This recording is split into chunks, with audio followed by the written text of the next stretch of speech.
I've worked with both the smart people and the average people. And most of the time, you find that the average person makes decisions quite fast. And the smart person is always questioning things because they're always looking for where is the risk and analyze the risks. So they tend to analyze the risks quite for a long time, and they go deep into planning and asking questions. And by the time they even make that decision to invest, opportunities have already gone. They tend to rely on their intelligence most of the time. So that good doctor, that good lawyer, they somehow believe the intelligence they had in school is also the intelligence that they rely on when making financial decisions.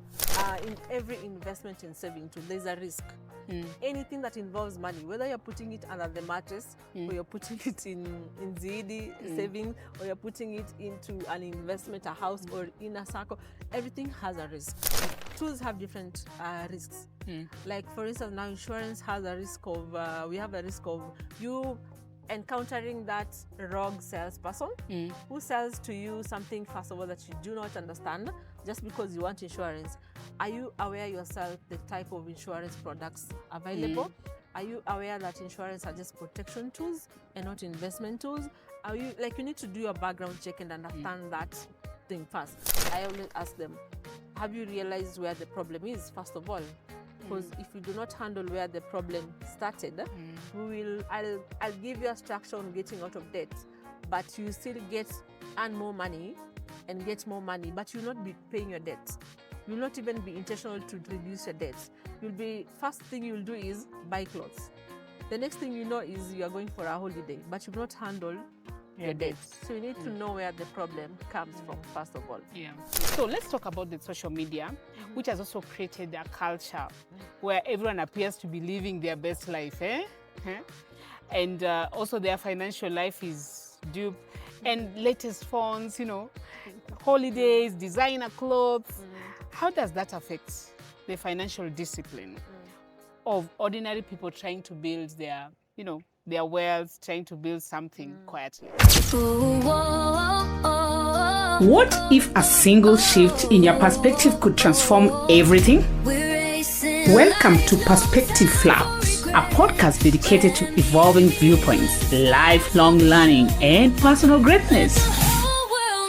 My name is Jemima, and I'm here to guide you through the beautiful chaos of growth. Welcome to Perspective Flux. My journey, your invitation. Hello everyone, welcome back to my podcast, Perspective Flux. Remember, this is a podcast where your viewpoint matters, your voice is powerful. I am your host, Jemima Ngode, and today we are going to dive into money matters.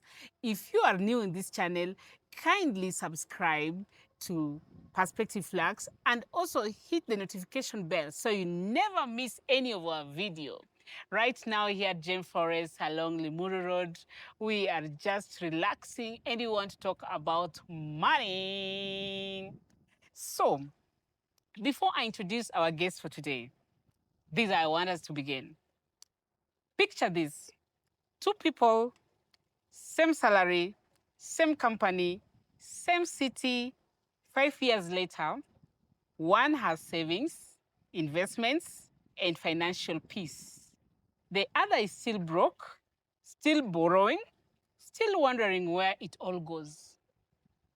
This brings us to our topic of the day: money discipline. What's the difference? It's not luck, it's not connection, it's not even how much they earn. The difference is discipline for the two people I've just mentioned. Here is the uncomfortable truth that nobody wants to hear. Most of us don't have money problem.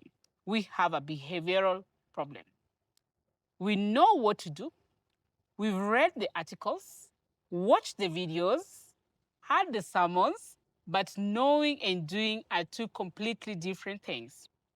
And that gap between knowing and doing, the gap is costing us everything. My guest today is a financial consultant who doesn't just crunch numbers. She gets into people's heads because that's where the real financial work happens. This episode is going to challenge you. It might even convict you, but most importantly, it's going to change the way you think about money forever and ever and ever. Amen. So, if you're new to this channel, please know that this is the third time she's joining us here at Perspective Flux. Recently, we were with that Acing Life with Jamie, and now today she's come to join us here at Perspective Flux, where we talked about money matters. We talked about our first what was it called? Our first encounter with money. Yeah, and the mistakes that we did and what we learned. So you can just get to if you're in the streets of Acing Life with Jamie Hub, you are able to see all those topics and even watch them. So before she can even introduce herself, I think you have the background. But anyway, this is a chance for you. Kindly just let my people know who is here today for us. We are ready and the table is set. Welcome, Rina. Thank you so much. That was a very, very wonderful introduction, even for Acing Life with Jamie. This is being the third time here. My name is Rina Namsia. I'm a financial consultant and founder of ASEM Consulting. I do investment advisory, financial planning, and we tackle all that money behaviors, and not only just how to invest, but how do you handle money? How do you manage money from savings to what you're earning and all that? Because most of the time, people are just told, start saving, start investing. But there's always a background on why and how people are not yet able to do that. So we go deep into that at ASEM Consulting. Oh, wow. Yeah. Yes, Rina is a financial advisor, consultant, and she has a consultancy firm. And today I was just making a joke that she's looking better. She's looking better than she was last time. Ah? Yeah, she's making a lot of money. Money is working for me. Is money working for you? Because you know what? Sometimes when you're looking better than you were before, then they say that, who is loving you? And it's money working, yeah? It's the money working. It's all the love, right? I hear you so well. So anyway, we go back to our fasts. Why smart people make dumb money decisions. Yes. And let's dive into this hard truth. In your experience as a financial consultant, how many of your clients actually have an income problem versus a discipline problem? And what does that tell us? Even to my community, my beautiful community, thank you very much for joining today. Let us learn this money matter so that you can also look good and be happier. And you know what? When you are happier, everything goes well. So Rina is there to make us happy. Yes, Rina. Okay, you've asked two things, I think. One is, why is smart people and they always make dumb decisions when it comes to money, and the other one was let me answer the first one first. Yes. Now, I've worked with both the smart people and the average people, and most of the time you find that the average person makes decisions quite fast, and the smart person is always questioning things, because they're always looking for where is the risk and analyze the risks. So they tend to analyze the risks quite for a long time, and they go deep into planning and asking questions. And by the time they even make that decision to invest, opportunities have already gone. So that is one problem with the smart people. Another thing is that they tend to rely on their intelligence most of the time. So that good doctor, that good lawyer, they somehow believe the intelligence they had in school is also the intelligence that they rely on when making financial decisions. And most of the time, financial decisions are things that your daily life in the house, at home, and those are decisions that are attached to your emotions, to your behavior. They're not necessarily things you learned in school and you can apply your knowledge in school. So most of the time, they rely on that knowledge and make some, I would say, for lack of a better word, especially stupid investment decisions. So they easily get into pyramid schemes. You know, we think pyramid schemes, they get to the low lives. No, the high income ones are the people who go into even the scam with the houses. You know, they buy houses off plan, very expensive, large places. They have not analyzed what are the risk involved in this type of returns that are being told. So you find that smart people rely on their intelligence, thinking it will also inform their financial decisions, and also take a lot of time analyzing risk instead of taking the risk and jumping into the investments. Okay. Yeah. Yes, and that's also ask her how many of your clients actually have an income problem versus a discipline problem. I would say I'm dealing with 50-50 from my bucket. I have the high income ones, and I have these ones who think they don't have an income problem. They actually come and I tell them your problem is an income problem. But I also have this other class where they're high income clients, but they don't think the problem is how they're managing money, but the income. So we go into why the money discipline part. You are earning high income, but why are you not stable? Why are you not financially free? Yet this is not an income problem anymore. Yeah. So it's 50-50 for me. I deal with both sides. Okay. Yeah. Interesting one now. I know what exactly is money discipline because in our society, there are people who are described as, that guy is stingy, that guy is tight. Especially the rich. Yeah, I mean, especially, and this is always a topic from us, even as ladies, right? Yeah, he's a stingy man, or he's a tight man. But again, what's the difference? What's Between really being stingy and being disciplined? Yeah, yes, being disciplined. And actually, what does it mean to say that I have discipline with my cash, with to my say money? you have discipline with your money, it's you being able to manage your money, whether it is little or a lot. You have discipline when you're able to live within your means. If you earn 100,000 per month, you're able to live a comfortable life. Your basic needs are met without stress, without going back into debt or anything of the sort. You're able to meet if your family needs. You're able to you're able to even do some savings on the side.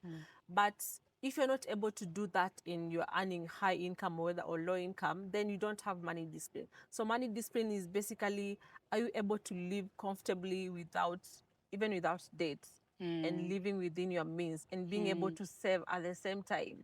But most people are not able to do that because of living beyond your means. Lifestyle creeps in. So you earn a high income, but you still have problem with money. Then there's a problem with how you're managing your money. Then that means you're not able to meet your basic needs, even if you're earning high income. So there's a problem where between you, what comes in and how you direct it. Where does it go? The management of money. Does it just go to lifestyle and expenses, or you're able to save something? You're able to decide only 30%. I'm gonna live within 30% of my income, or I'm gonna live within 50%. You're able to get that into your head and realize that I need to work within this threshold of my money. So if you don't have that, then that is not being able to be disciplined with your money. Yeah. Wow. Now, just to ask, or maybe thinking out of the box. So is money discipline willpower? Because I know willpower runs out. Or is money discipline something that can be built? Or deliberately built in our daily life, so that even if willpower runs out, the discipline stays. Yeah. Yeah, it has to be both. At first, it has to be willpower because it's not easy. It's something you have to be intentional about. Because just imagine you're now coming to me and you have this problem. You're earning high, but you have money problem. So the first thing we have to accept is that you need to decide to do this. That is willpower. Before you start putting in now the structures. Because if you can put in the structures and you haven't accepted that this is a problem and I need to take an action on it, you still go back to the same problem. So you have to start with the willpower that I'm now going to start managing my money better. Then now when you decide that, you now put the structures after that, because now the structure is what will build sustainability. And the structures here mean now you start building your behavior on how you manage the funds. So the structures here, for instance, mean when you want to save money now, you don't just decide I'm going to start saving and start putting 1,000 shillings in aside. You have to build a structure that is that will force you to be putting that money before you use it, automating it from the source, for instance. So that is one structure. Another structure, it will be like using tools like insurance or chamas. Those are tools that are savings tools, and it's like signing contracts, and you have to be putting that money aside whether you like it or not. So when you use such tools and you're saving money, it's like saving money by force. So you have to have a willpower, and then they build the structure that will now bring sustainability whether you like it or not. And that's at some point when you're doing that, you're building that character, it gets you start realizing that because money is taken out from the source, at some point you forget it. You now start working with only that what remains. You can tend to start forgetting this 5K that you've been putting aside. So it builds the behavior and the culture of saving or investing. Yeah. I hear you. I know we are just in our first segment because it is in different segments. Yeah. And we are going to have a short break before we get to the segment 2. But you've just mentioned something that I need us to understand before we go for the break. And that is chamas. You've talked about chamas and insurance. and insurance. Yep. Tell me, how safe are those? And is chama good? Now, Or what would you advise? now you see, that statement is what smart people do. There you go now. Because they understand all the challenges that these tools have faced. Because most people may not have been aware of the challenges that these tools have faced, but they are behind information. But most of smart people know this information. So yes, in every investment in saving tool, there's a risk. Anything that involves money, whether you're putting it under the mattress or you're putting it in ZD savings, or you're putting it into an investment, a house or in a circle, everything has a risk. All you need to understand is what type of risks. Now, circles have different, tools have different risks. Like for instance, now insurance has a risk of, we have a risk of you encountering that rogue salesperson who sells to you something, first of all, that you do not understand just because you want insurance. Are you aware yourself the type of insurance products available? Are you aware that insurance are just protection tools and not investment tools? Are you, like, you need to do your background check and understand that thing first before a salesperson comes and says to you just anything. But if you have that information, you're able to ask questions, and you're able to tell if this person is telling you the truth or selling you something that will work for you or not. Another risk with the insurance is that you signing up for a different product and ending up with a different thing at the end of the time, and also not understanding when you're not able to continue with that contract of an insurance, what happens. Those are things salespeople don't tell you, but you need to also be aware of them. So that is understanding the risks around that product, not necessarily running away from it, but once you understand the risk, then you're able to mitigate or work your way around them. Now for circles, we've had the issue with the circles, like the Cusco issue. So that's a regulation issue, and I think there is something going on in the court about it. But you also just need, there's so many circles that are successful. You don't just rely on the negative stories. Again, smart people do that, and then you end up not using that tool. But we have so many success stories of circles and even chamas and insurance products. So you just need to understand the challenges and the risks. Once you understand that, you're able to ask the right questions and know your way around it. Let's talk about lifestyle inflation. The silent killer, where every time you earn more, you also spend more, and somehow never gets ahead. How does it creep in, and how dangerous is it really? Okay. How does it creep in? Yes. It can stem from anything. Especially for us ladies, I think it stems from wanting to live like someone else. You know, you want to live, to dress like so and so. You want to live a such and such a place. So that's lifestyle expenses. So if you don't look into our finances and realize where you belong, you will want to live, you might end up living beyond your means. So that means how you spend your money, you are not actually accounting for it well. You're overspending in terms of the clothes, the food you eat, the places you go to, where you live.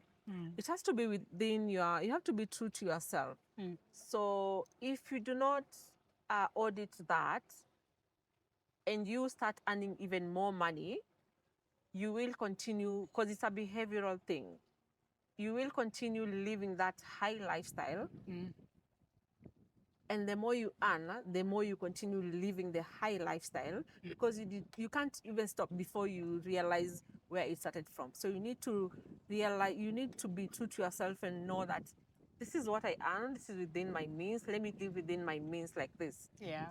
And I need to be, then it comes back now to money discipline and how you need to manage money well. So if you do not do that background, when you continue earning more, you will continue spending more because you've not handled the origin of the problem or the source of the problem. Now, how do you get out of that? Again, you have to be intentional and say, I'm actually living beyond my means. I'm actually spending more than what I should. Every time I have like a windfall or something, all I do is to buy nice clothes. All I do is move houses. All I do is change my kids, go to, the hidden gems again. You don't sit down and audit yourself again. So you need to, first of all, accept that you have a problem of living beyond your means. You are living a lifestyle that is not yours. You're only living to please other people. So if you do not do that, you will go to all financial advisors and all consultants, but you will not handle the main problem, which is just you alone to tell yourself that. So once you accept that, then even if you seek advice on how to get out of it, which is just being shown structures of how to save and invest, basically, then you're able to get out of it. But actually, I always tell anyone, even if I talk to them and they tell me, now show me how I'm supposed to start saving money and get out of this debt or something, I always ask them, have you realized where the problem is, first of all? Because if you do not handle where the problem started, I'll give you a structure on getting out of debt, but you still earn more money and get more money, but you'll not be paying your debt. You'll not even be intentional to reduce your debt.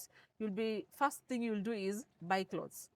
The next thing you know is you're going for a holiday, but you've not handled your debt. So you need to know where the problem comes from, first of all. Yeah. Yeah. Yes, and just to encourage everyone, just what she's explaining is very vital for us because, sometimes, for example, if you're earning like 200 shillings and you've been comfortable living that 200 shillings, there's saving, you pay the rent and all that, you pay yourself. Then the next month you have the salary increment. Now, make sure you save that increment and stay with what you have. But, there's always that temptation of, oh, now I have more, so I can get to this other expensive house. I can get to this. That's how now you get to spend more and spend more. Actually, you also need to set up remember when you talked about structures? Yes. When you have that structure in place, when you're earning more and you had decided 10% will be going towards my saving, it's at the source. Yes. So your salary has been increased, but the source has also, meaning your source has also increased by 10%, automatically also increases to where it goes. Yes. So you have to set the basics first and set the structures. Yes. Then that way it will be easier to also expand savings wise as well. Yes. Yeah. My ladies and gentlemen, we will share with you a bit of the structures that you need to follow up to just help you lead your way through financial freedom so that you are able to track all your expenses and still cut the coat according to your sizes so that you never get stressed anymore. So let's talk about the social media, which has also created a culture where everyone appears to be living their best life. And also their financial life is duped. And latest phones, holidays, designer clothes. How does that affect the financial discipline of ordinary people trying to build their wealth, trying to build something quietly? Yeah. living by the social media life is misleading many people, because most of the people showcasing their lives on social media are either also in business, promoting a brand, or they're also living beyond their means. They go back to an empty house, maybe sleeping on the floor. I've had that. I've not seen it, but I've had most of the young people are buying clothes, nice clothes, and the iPhones to take nice photos. They come to, they go to a nice hotel, take photos. They even go to airports, I hear, take photos and go back home and start texting their boyfriends for money for food, and they live, so many of them together. I haven't seen that. I've heard of it. I don't know how true that is. So the social media life is not a real life unless you yourself, you're living it and you know what you're posting is what you live. You do not take everything from the social media To be true. to be true. Take it as entertainment, because again, it's not something we can easily avoid right now. Everyone is social media. People are finding businesses on social media. So whether you like it or not, you will find yourself on social media spaces. So you just need to know you are there for either entertainment or learning something. And what are you learning out of it? Take positive things of it, but don't take lifestyle people's lifestyle and make them your own. And unfortunately, every person that posts also tags the places they have bought something, or their places they have gone. So probably it's just a marketing person who is also doing a job, and they have been paid or they have been dressed Yes. to look the part and promote the brand. Not necessarily they've spent money on it. So Yeah. again, you go back to yourself and ask yourself, I've opened that link. I've seen the prices of that store. Am I able to afford those clothes? And how else can I? Because you can also look good on a cheaper on cheaper clothes. Cheaper does not always mean bad, but you'll always find that one. I guarantee you always find cheaper clothes than probably other brands. Sometimes they go with a brand name or a store name. So you don't necessarily just go start shopping, and it is not within your means. So you have to be true to yourself again. You don't live the social media life. Yeah. Yeah. Talking of that, now let's talk about the emotional spending. You find that there are those who are stressed. When they're stressed, they're found in Go the shopping. malls. Yeah. The malls. That's me. Or rather, maybe if they've had a bad week, they're going to treat themselves for the weekend. Or rather, if it's a long day, they go to the high-end place and have some special lunch and all that, without realizing that this is emptying their account. How can my community that is here following us, and even those who have just joined us today, learn from that and also check on the triggers so that they don't empty their accounts, and see how they can overcome it as a financial consultant? Now, not everything we say don't do. We don't say don't do in everything that comes to spending money. Sometimes you have to look at alternatives of how to handle that thing. Because to be honest, it's something that probably you need in your life. You are stressed, and it gives you that relief. So we don't necessarily say stop doing that, don't go that. You look at alternatives. So you find that most places, like you mentioned, you go to a place to just eat food. You find that most of these places have membership fees. So why don't you look at the membership packages that they have and maybe sign up? Because I believe if you're an emotional spender, you have some money. That is why you're able to just go and spend.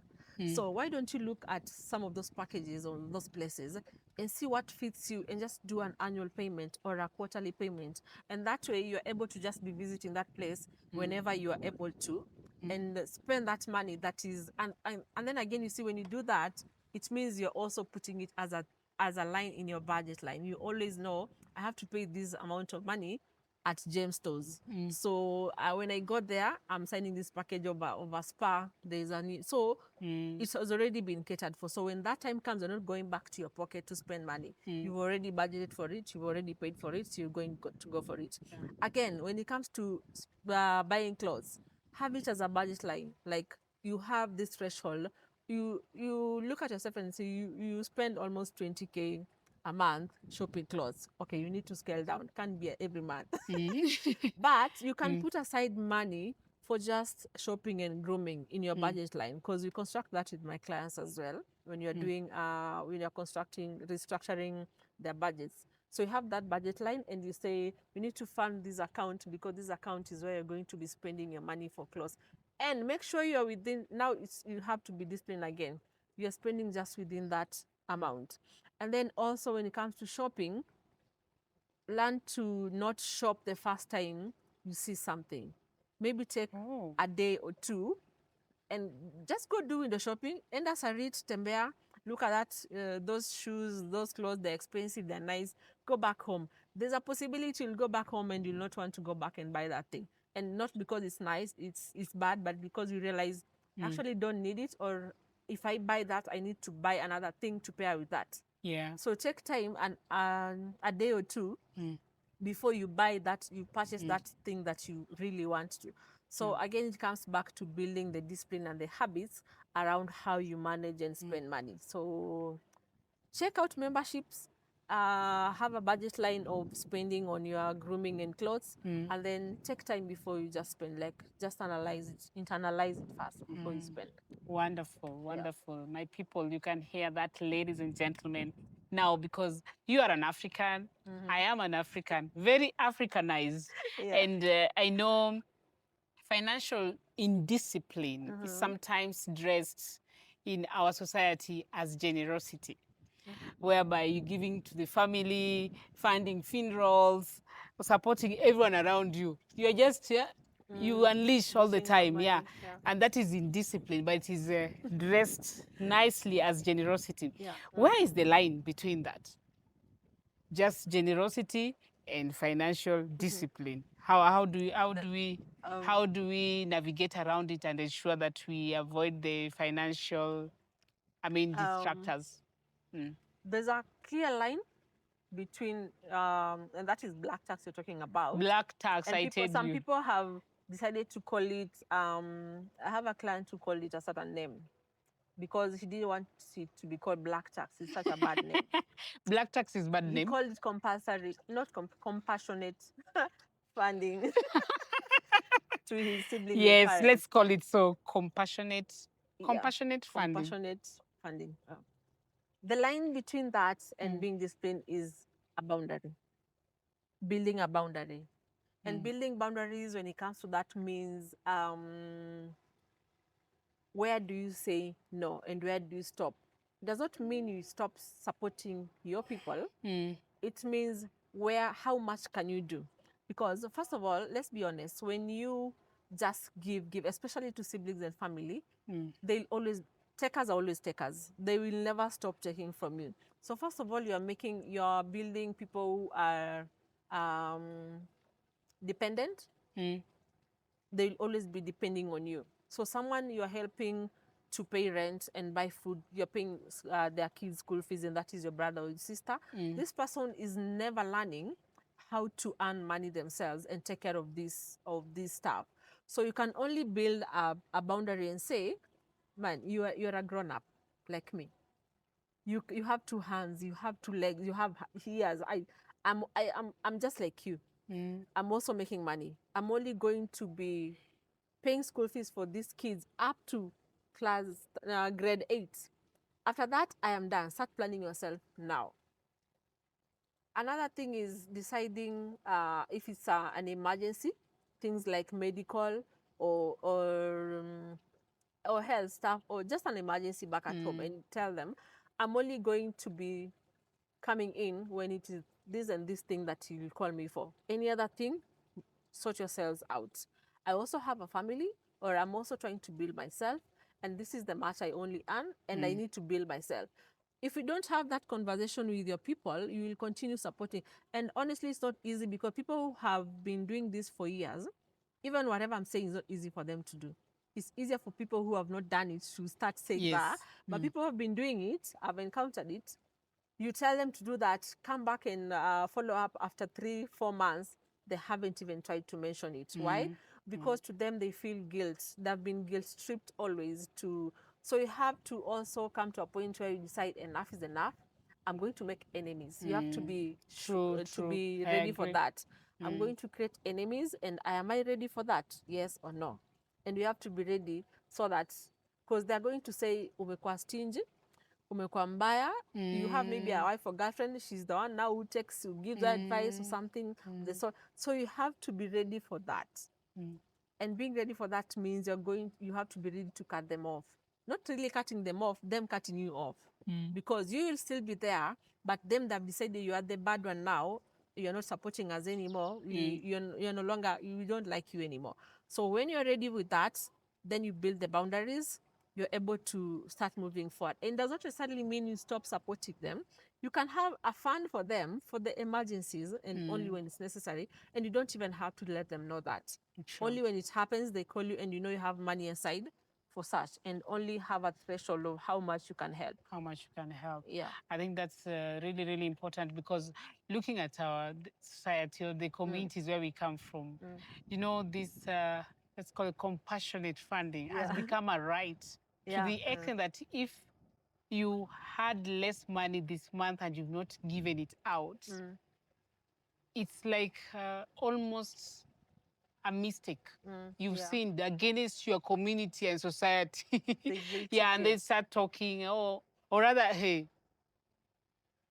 For example, and again, if you are single and you used to help your people at home, then now you get married. Oh my goodness, they'll just say, hey, it's that person who has made that not to, or it's that person who has made him not to do that. You see, it becomes some level of rights, So just like I've been advised that it's important you put them together, know you have the emergency kitty, and also know where to stop, draw the boundary, so it doesn't become an obligation, because even you need to do other things, you need to develop yourself, and you can only do that with the proper planning. So just to add on that, this one I'll direct it to men especially. Now, you are unmarried, you're single, but you want to marry at some point. Alexia said, family comes in and starts saying, it's that wife or that girlfriend that is now advising you not to take. If you do not build that boundary before the marriage, they tend to bring that blame in. But you need to build it fast and let them know that you need to respect this space, and you need to respect this person I'm bringing in my life, and this is what I am doing from now on. Because if you don't do it from that time, when she comes in, they'll start saying that it's them that they've told you not to be giving money to them again. Yes, that's very true. Well explained. Now, before we move to our third segment, where we're going to talk about building the discipline muscle for money, there's this thing called peer pressure. This peer pressure has been put in a way that it only belongs to the young people, not forgetting even that there's peer pressure in the adulthood, in the parenthood there's peer pressure where people want to go and eat out. Oh, the so-and-so's family go to eat out. They go eating out after Sunday service and all that. Even now you're putting this pressure that let's do like they are doing. It's not just like in high school where you say, oh, peer pressure, I want to have these shoes, I want to have this dress, I want to have this what, etc. I want to go for swimming over the weekends, etc. The peer pressure is also in the adulthood here. As women. Yeah, and especially, do I say women? I'll be a bit unfair, but especially as women, how do we stay disciplined in an undisciplined social life, social circle? Because then it is vital for us to understand and draw the line. So how do you stay disciplined in an indisciplined social cycle? First of all, how are you in an indisciplined social circle yourself? If you find yourself in an indisciplined social circle, you are also indisciplined. Flock together. So that tells you you're also indisciplined. You need to have values as a person, first of all, especially as a grown-up. If you do not have values, you'll find yourself everywhere with anyone, with just anyone. Whatever they're doing, you also want to try. You don't know you as a person, because you as a person means you having your values. What are your principles? What do you believe in? What are the things that you believe are things that to elevate your life, whether financially, spiritually, emotionally, mentally? If you have those parameters for yourself, I don't think you can find yourself in an indisciplined circle, because if you find yourself there, then you'll realize this is not aligned to my principles and my values. It doesn't work for me. I'm not in this. But then if you have your own principles in terms of how do you gain value from this circle that you have and what do you bring to the table as well. So those values will guide you on the kind of social circles you choose to engage in and you choose to be in. So have values as a person, define them, have principles, and know what works for you. Because whether you're young, especially actually as older people, we go by that. We want to, in a circle of a certain class of people, but they have they have values of things that they do for them to look the way they do, or for them to behave or go to places that they go to. Do those things align with you, or you're just forcing yourself? Are you comfortable doing them? So you have to define those things first before you just jump into it. Otherwise, you'll be driven by the pressure of the peers Of the peers. and not your own values. Okay. Yep. Thank you very much for that explanation, and I really appreciate it. It's just very important to know that peer pressure belongs to everyone. It is you to write your values down, mission and vision, so that by the time you're getting to a team or a group, you are all aligned. And remember, birds of the same feathers flock together. Now, many people have tried to be financially disciplined and they fail. They try this month and next month, the third month, they have failed. At what point does it become a pattern? And how do you break this pattern? Especially when it has been deeply ingrained. I wouldn't say there's a point where it becomes a pattern.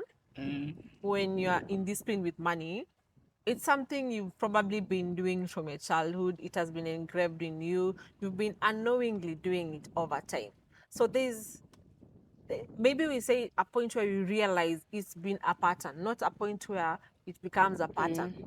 So you need to realize it is a pattern that has been in your life, and when did you discover it? So the earlier you discover the indiscipline, the better. So it could be realizing things like whenever you have you get your salary, your high income comes in, or a windfall comes in, what do you do first? You go spend it, splurge it on, and by the time you're supposed to pay rent on the 5th, the deadline 5th, you earn your salary on 25th, but by 5th or 31st, you don't have the money for the rent. So ask yourself, when the money comes in, what do you do first? How do you react to money coming in? So that will tell you, I have a bad pattern with how I manage my money. Another thing will be looking at when you are stressed, when you do not, that is when you have money. When you do not have the money, how do you also react when you do not have money? You know, money has a language, I believe. When you do not have money and when you have money, there's a way it reacts to you as well. So when you do not have money, how do you react? So you realize that you start thinking of how to borrow from a friend, how to go to the HR and knock the door and say, I need an advance payment. And you've been doing that all the time since you got that employment. There's no time you've not got to that office to ask for an advance. So anytime you do not have money, what do you do first? Do you think of how to solve how your income comes in, or you start thinking of how to go into debt to borrow money, how to call our family breadwinner to sort this out for me? You're not always seeking for solutions, you're always seeking for help, which are not healthy financial decisions to you. So when you realize those patterns, then you need to know you are not in a good place financially. You need to sort that out. And how to sort that out is mending those ways that you have identified. Can I stay with my salary or my income up to 5th? No. That's an answer you have. The first thing you do is spend. Then why don't you first of all pay the basics? When it comes in, pay your rent first. And then that's also a problem. Again, it's in your hand. So that brings you back to automating your money from the source. So if you're not able to stay with the money and pay the basics that you need to, that are actually your basic needs in life, then why can't you automate this money from the source? It goes to where it's supposed to go. Again, if you're earning high income, you can do 6-month advance payment as long as you are sure you're going to stay at this place for over a year from now on. Then you can do an advance payment of rent 6 months ahead. Then anytime money comes in, you can redirect that money into other things because you've already catered for the basics. When it comes to salary advance going to the HR, I think just approach the HR. I believe HR in many companies are not meant only to handle payrolls. They're also supposed to, I believe they're also supposed to handle other issues. Maybe walk to the HR and tell them, I want to automate my money from you to be going to certain places, my savings accounts, my rent or my landlord, and this place. And also, I'm giving you a mandate. When I'm coming for an advance, don't give me that advance. Yeah. Like, try that. It can work out. So you're giving that mandate to a person. That means accountability as well. So either have an accountability person as your HR, or a friend, a close friend to you, who will keep you disciplined to toe the line on how you spend your money. When money comes in, like, hey, let's go out, let's do this. No, choose that friend who will not be telling you, oh yes, let's go out. Be telling you, have you done this and this fast? So also be wise on the accountability person that you pick. Should be a person who will be helping you to stay on the line of discipline. That is after you've already realized all these things that are making you indisciplined with money. Wow. Yes, it's very important to have an accountability partner or a friend to help you salvage these indisciplined matters of money so that you are able to, still manage your account well and not just spend because there's money that is available. And also, you can also talk to your HR, those who are in the practice, to help you control that by just denying you the chance to have the advances and also what is it called? It can be advance, it can be loan. Yeah, not have loan to pay for another loan and loan and then loan and a loan and a loan and all that. Yeah, so anyway, as we move forward, there's this phrase, pay yourself first. And it is said everywhere, hey, it's important to pay yourself first. And actually, it is considered as one of the most powerful acts of money discipline. What does it mean? Really, what does that pay yourself mean? Because it's the thing, you need to pay yourself first. Financial discipline, hey, I mean, it's actually considered the single most important act of financial discipline. Okay, so paying yourself first here does not mean giving yourself money. Paying yourself first means you're securing your future. That is what it actually means. And securing your future is buying assets that will be paying you in the future. So when you get your money, to pay yourself first does not mean going on a holiday. Pay yourself first. Really? Yes. It's not My people. It's not spoiling you. Remember, I said it's securing your future. So I don't know who came up with that phrase of paying yourself first, but it's literally securing your future by putting aside money into assets that will be working for you in the future. So when you receive your money, you put into savings or investments that will continue earning money and growing the money for you. There in your name. So you're securing your future. You're paying you because that money will be working for you and paying you your money in future. So if you do not do that, you are not securing, you're just spending everything today and now. Then what happens in the future? You will continue working for yourself and struggling to make ends meet. But when you buy assets now, those assets could be rentals, could be treasury bonds, could be money in savings account that you lock, so that money continues to earn interest and compound. And in 3 years, 5 years, 10 years time, that money is paying you back into your account. You understand? The simplest way I can explain that. So it's not about spoiling yourself. Spoiling yourself, put that one as a budget line in your budget. Well, and I have to be vulnerable here. For me, paying myself first is I get my salary and I buy my best perfume. All right, are we together? Then that's not paying yourself. So that I mean, another thing. Yeah, yeah. So it's good. I am learning. I am not ashamed to just say that. That's what for me, that's my take. That's how actually most people understand it, like paying but yourself. Now I am happy. I am now edified. Yeah.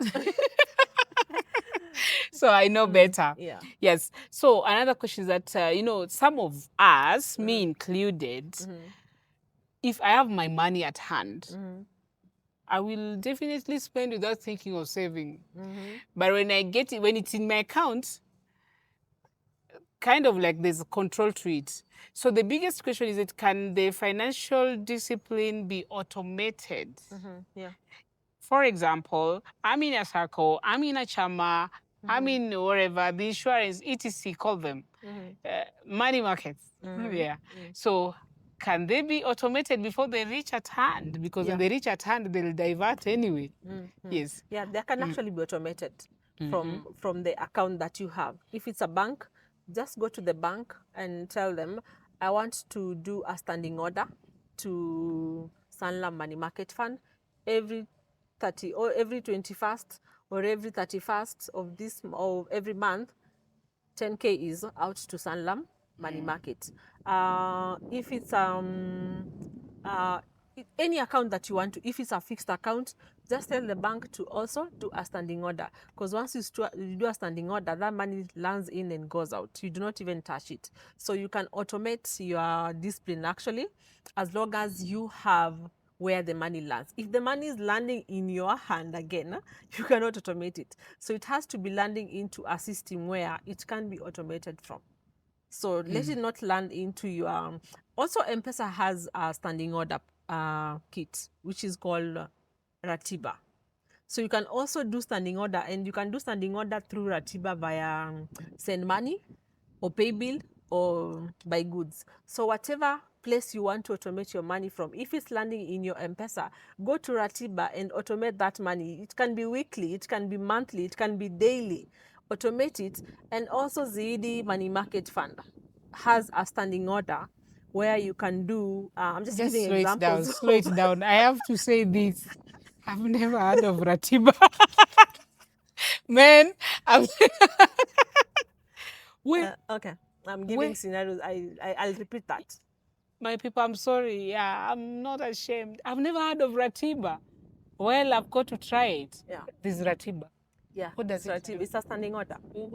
It's a standing order on M-Pesa. So you just do to your MMF or your bank or a fixed account. Are you for real? Do 5,000 per week. That time and that day, 5K disappears from your M-Pesa and goes to wherever you had. Well, look at the way I'm so astonished. I mean, like, am I in Kenya anyway? Yeah. It's good I've learned something. That is just one. There is also Chums. Chums is owned by Nabo Capital. Nabo. They also allow standing orders from Chums app. You see, so there are so many ways if money lands into your M-Pesa, how you can automate your money, not only just in your bank. Oh, wow. Yeah. Ratiba, I will try Ratiba. Yeah. Anyway, talk about the psychological small wins of money discipline. How do tiny discipline decisions, I mean, how can they help us? And if they're made consistently, how can they bring change to us? Because I know the last time I met you, I was not doing anything like saving anything. Now like you're that, doing. you know. I have tried. I'll tell you, behind the tents, I've done something for my life. Oh my goodness. I'm even proud of myself. How now, Jemima? Anyway, just because of what I learned from you. And that's enough to tell you that please get to Acing Life with Jamie and you'll be able to learn more and more. And it can change your life. It did change my life. Today I can talk about saving and I can say that there's some little saving somewhere. I am proud of myself. Anyway, it's like I've also answered this question of yours. Ask it again. Yeah. So talk to us about the psychology of small wins and how do tiny discipline decisions made consistently compound into massive financial results over time. Okay. Now, most people build or come up with very big goals, and I'm sure you've had like make the scariest goals, make the big goals that even scare you. Sometimes that's misleading because again, you're not able to make those big goals, especially when you're just starting in terms of creating a habit of saving, or someone who has a limited income. You might be saying, I want to save $1 million by the end of the year. So that means even a month, how much are you supposed to save? It's quite a lot. So set small goals that you can win on a daily basis. Start on a daily basis. That creates, because when you win a small goal, psychologically you feel like this thing is possible. And like when you set a big goal, and even if it's a month or 6 months, you haven't achieved it yet, you feel like this thing is impossible, I cannot be able to do it. But if you set small goals on a daily basis, and that means by the time you say you want to save 10K per month for you to be able to make 120 at the end of the year, that means how do you make the 10K at the end of the month? If it's from your salary or if it's from your daily earnings, you need to break it down per week. Then this is what it means. Per day, this is what it means. Yeah. Are you able to make that money on a daily basis? Then what does it involve for you to make that money? So you see, it comes back to your daily activities in your day, how you spend and how you save. So how you the places you're going every day, does it lead you to saving? Will it lead you to save this money at the end of the month? So start disciplining yourself every day. If it's about eating out every day lunch where you work, how much do you spend on lunch every day? But then you can change that and say, today I'm going to make food from home, or I'm going to reduce how I eat lunch every day. And after a week or so, you'll start feeling there's a change I'm making. You see how you say there's a change in your diet? Yeah. Yeah? It's a daily thing you've been doing. So it affects psychologically how you feel about your successes. And you start with the small wins. You start feeling this is possible. And when you feel that is possible, trust you me, even that standing order that I'm telling you, one day you go and check the account it's been going to, you realize I've been doing 100 bob per week. You mean after 2 weeks, I have this amount. I couldn't do this for me, at the that's end of the month. So then you go and then I've done that myself. Then you go and create another item and do now 500 per day or something. Because you've seen it's possible. Like, it's psychological. But if you don't do that, you're not able. So don't set big goals. Set the daily small goals for you. Well, for the Ratiba, Yeah.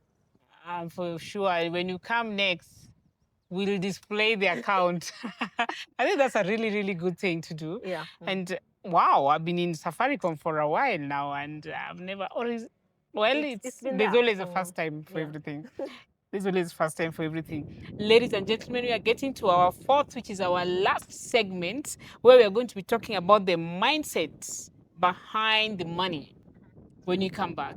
Yeah, as you can see, you're learning so many things. And if you go to Essing Life with Jamie, in the streets of Essing Life with Jamie, I must tell you that we now have a website. It's called essinglifehub.com. So just ensure that you get there and you'll learn a lot of things. And if you want to talk about money matters, you want to read more about it, you want to understand even our previous episodes with Rena that we did last year, they are all there. You can learn so many things and become the person that you want to be or live the life that you love to live.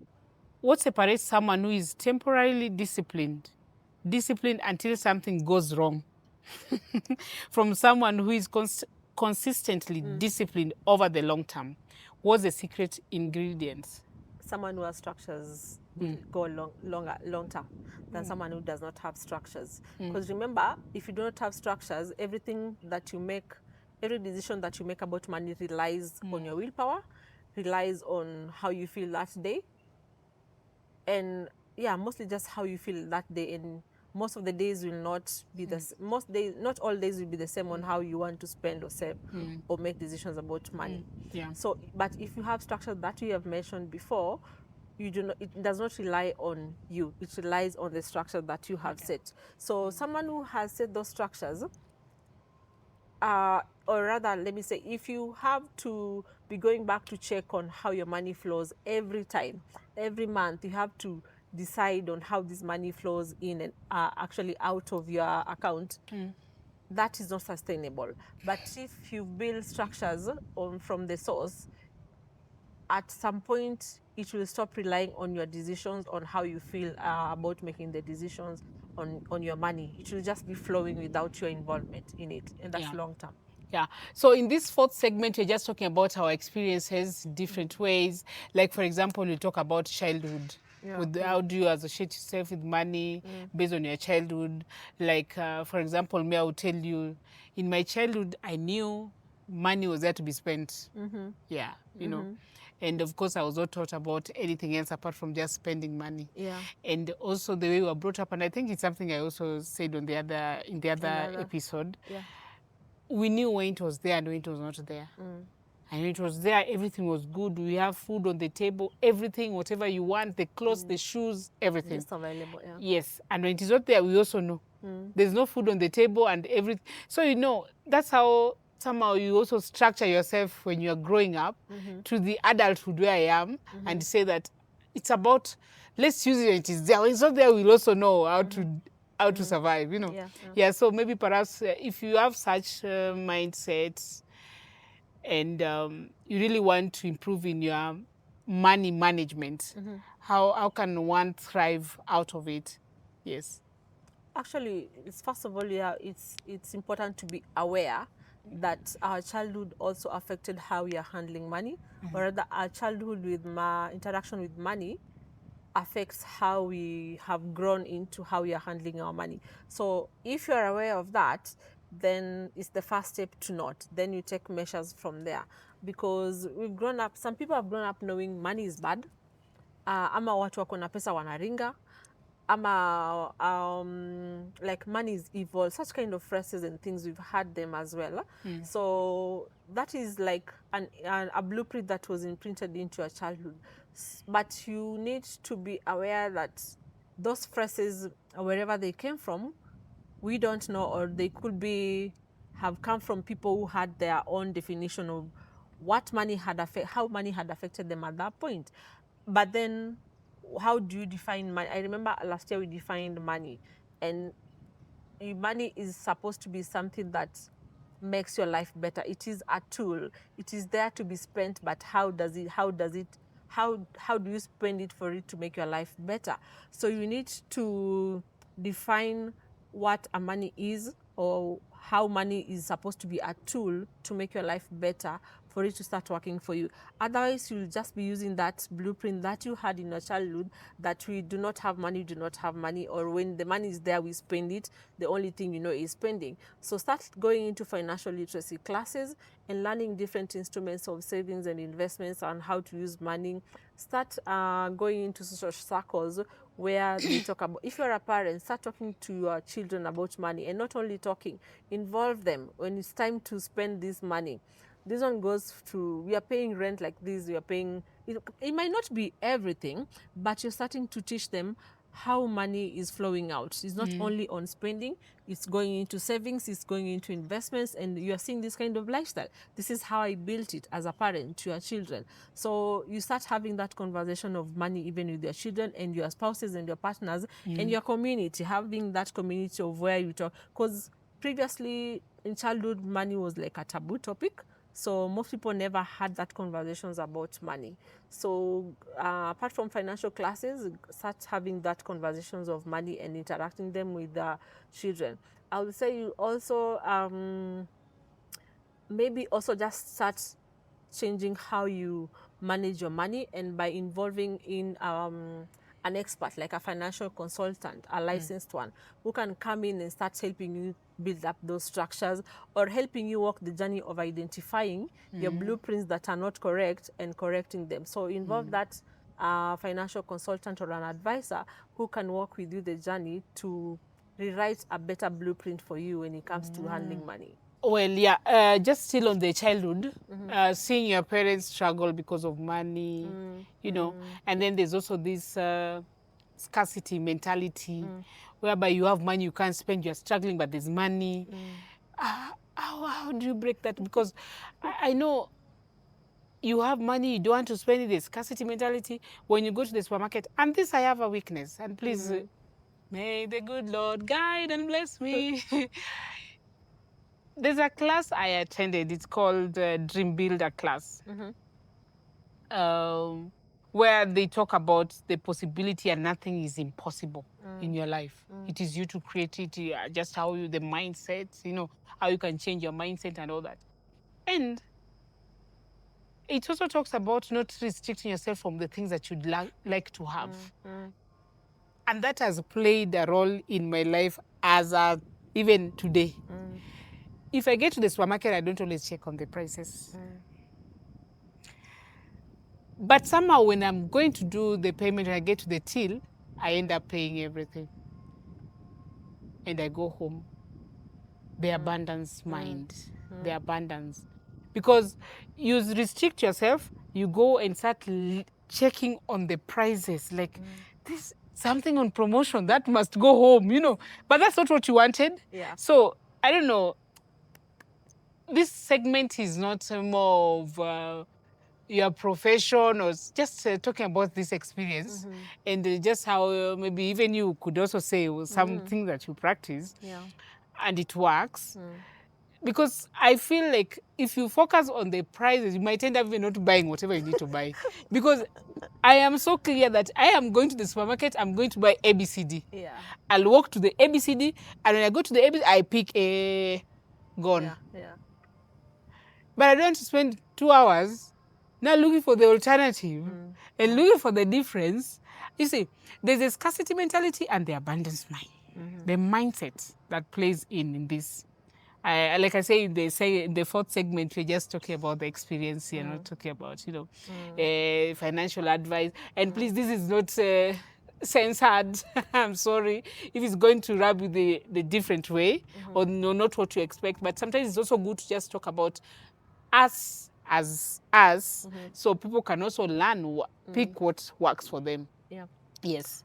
I would say I also used to have a scarcity mentality.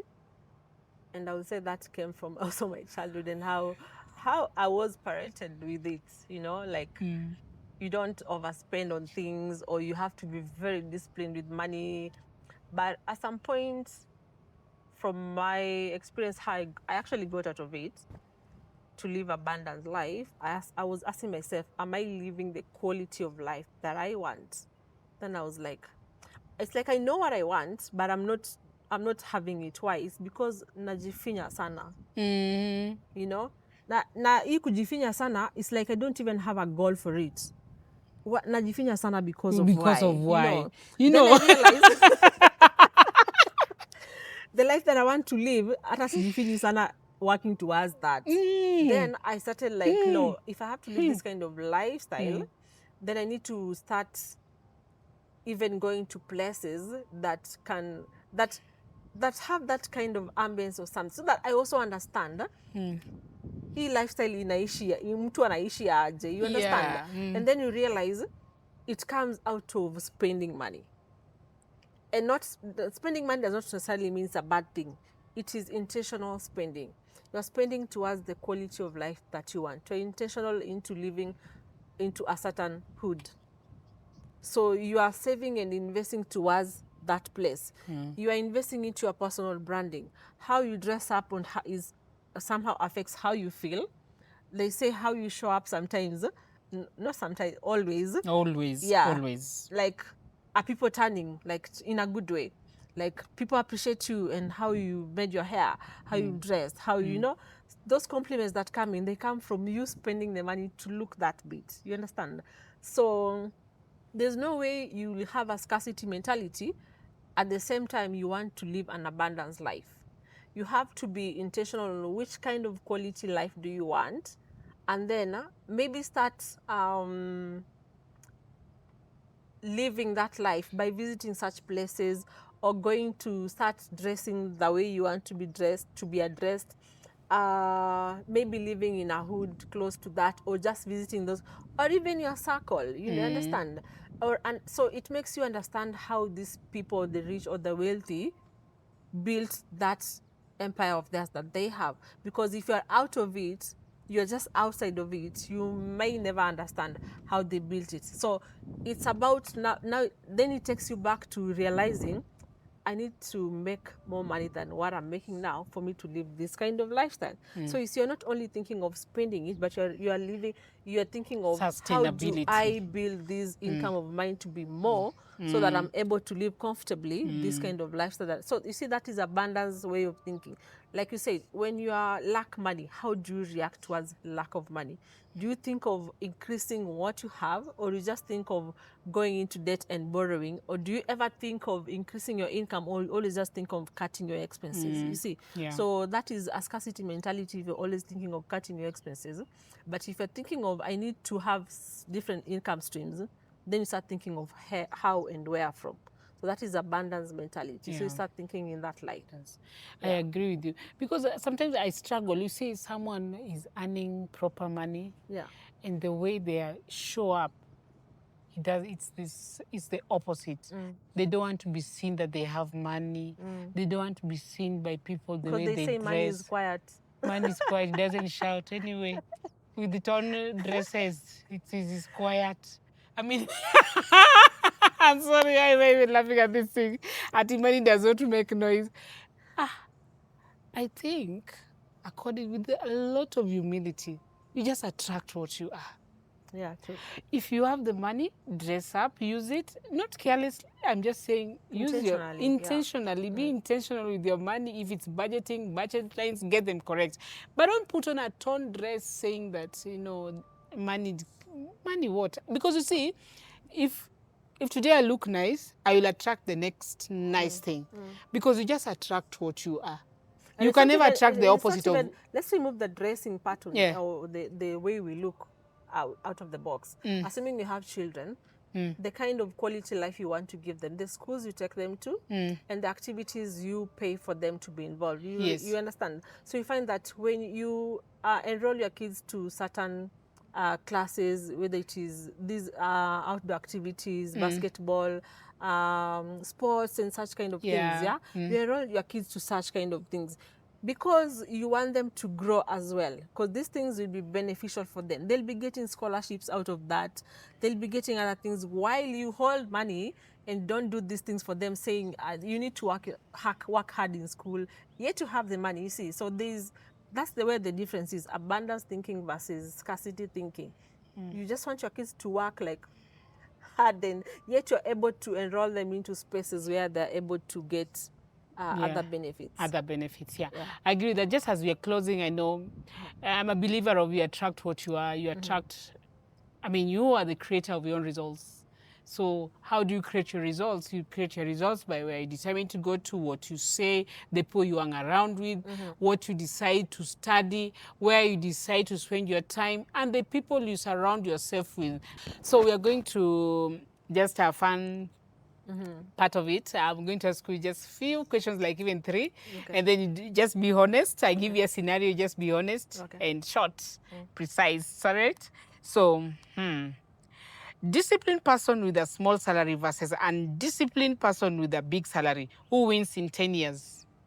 The disciplined person with a small salary. Someone blows their entire savings on a birthday party. You've been saving your own billions. Then you decide, this is the billion I'm going to use. So, are you celebrating life, or you are doing, or it's a financial suicide? You're celebrating life. If you've saved for it. Rina. You said you've saved for it. Yes, you have saved. You've saved towards this birthday party. And the birthday is just one day.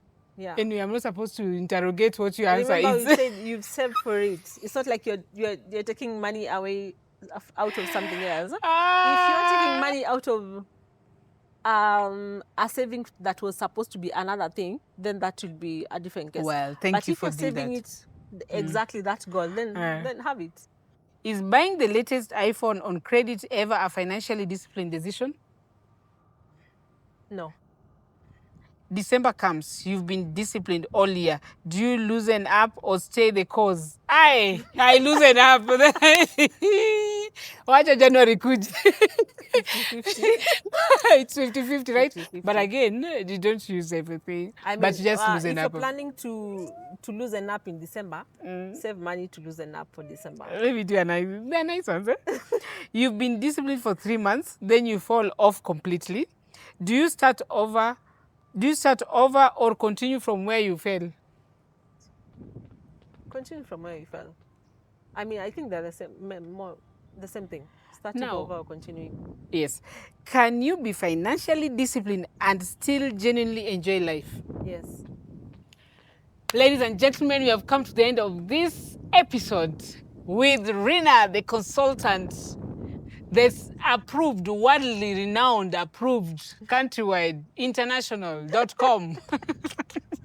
So, to- Hata toa, unatoa nini? Thank you so much, Jemima, for having me in your session today again. As we said, my name is Rina Lamsia, and I'm a financial consultant. I run Assemt Consulting. You can find us on all social media pages. From Facebook is Assemt, Instagram as well, Assemt, LinkedIn as well, Assemt, the same to Twitter. And our website is assemtconsulting.co.ke. You can reach out to us on 0759 798852 or email us at consulting.assemt@gmail.com. At Assemt, we actually do financial planning, investment advisory, we do financial literacy courses. We help you manage your money as well. So when you reach out to us, we can prepare a plan for you or give you a package that actually works for you. Thank you. You are not made to be broke. You are not made to wonder where your money goes. You are made to build, to grow, to leave something behind. The discipline starts today, right now, with one decision. This is Perspective Flux, where we don't just shift perspectives, we shift destinies. Until next time, keep growing, keep building, and keep choosing better. Anyway, we've come to the end of this episode, and we are really thankful and grateful that you have been with us here. We hope there's something you have learned, please. And if you need more time, please just get to the essinglifehub.com and you get more information around there, and you can still continue learning even when you press stop for today. Thank you very much. God bless you. This is Perspective Flux. I was your host, Jemima Ngode. Thank you. Remember, growth doesn't happen in comfort. It happens in the flux. Welcome to Perspective Flux. Let's grow together.